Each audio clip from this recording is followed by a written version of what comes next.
Hello everyone, welcome to a new video in this step blogging series. So in this video, I'm going to talk about my strategy to develop a system to manage monthly payments. So this was a requirement from a local client, and in this video I'm going to share with you my first step, first thoughts, and my general strategy to start building this system. So having said that, let's start.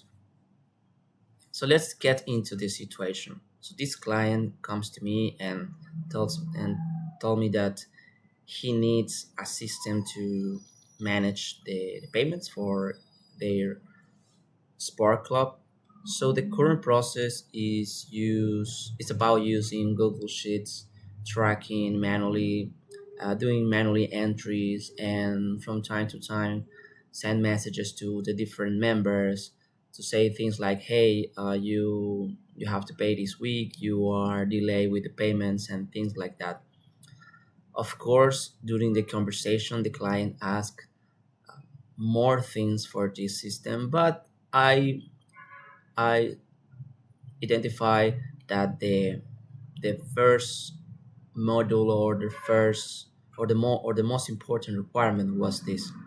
So let's get into the task. So what is the task?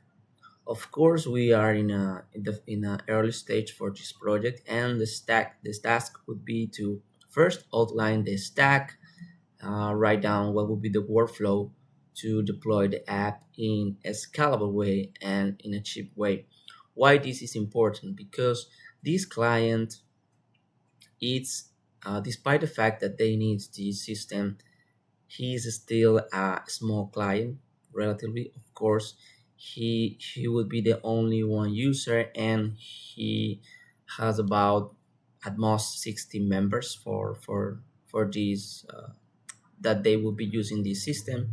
And he told me that he would want to later share this system with other gym owners or things like that, but for now I think it's important to develop this in a cheap way and in a scalable way, of course, so we don't have troubles to scale to different clients later in the future.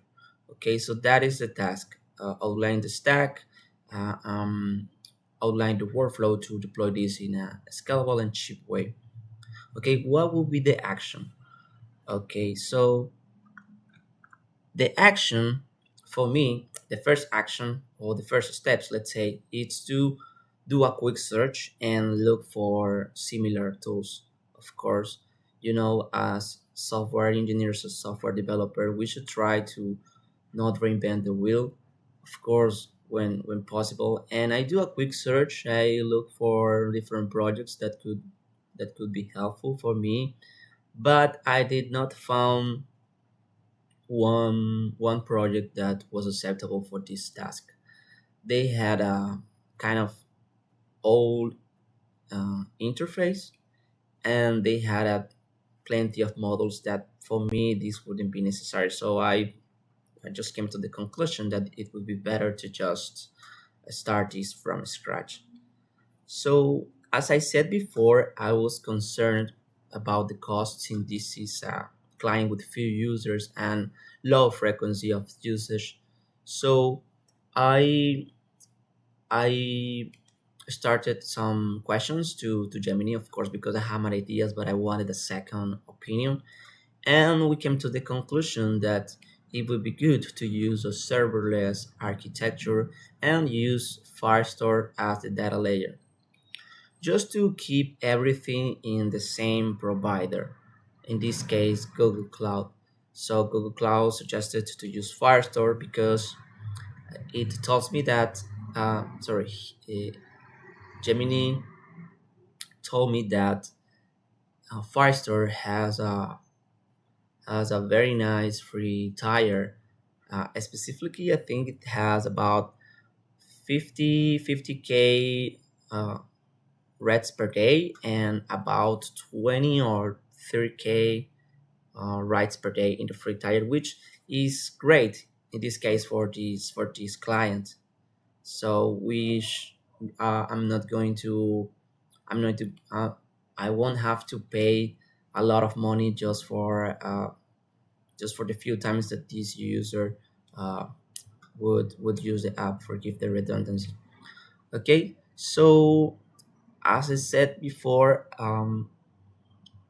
I wanted to outline and the strategy for this, and my strategy to develop this is follow an iteratively approach, because I think this is the best way nowadays. So I will I will I would start with the most critical models, the ones that would generate more value for the client right away, and I would iterate over that, fixing bugs, improvement, and adding other features that still adds value, but they are not that critical as the other ones. So that's my strategy to start to approach this project. Okay, so let's say what else we have in the notes. Um, okay, so as I said before, I was discussing this with Gemini. Um, I say discussing because I don't only make questions and accept the answers. I I really make other questions, or I care about things that maybe Gemini did not spot and things like that. That's the reason because I said discussion. Okay, so here's the thing.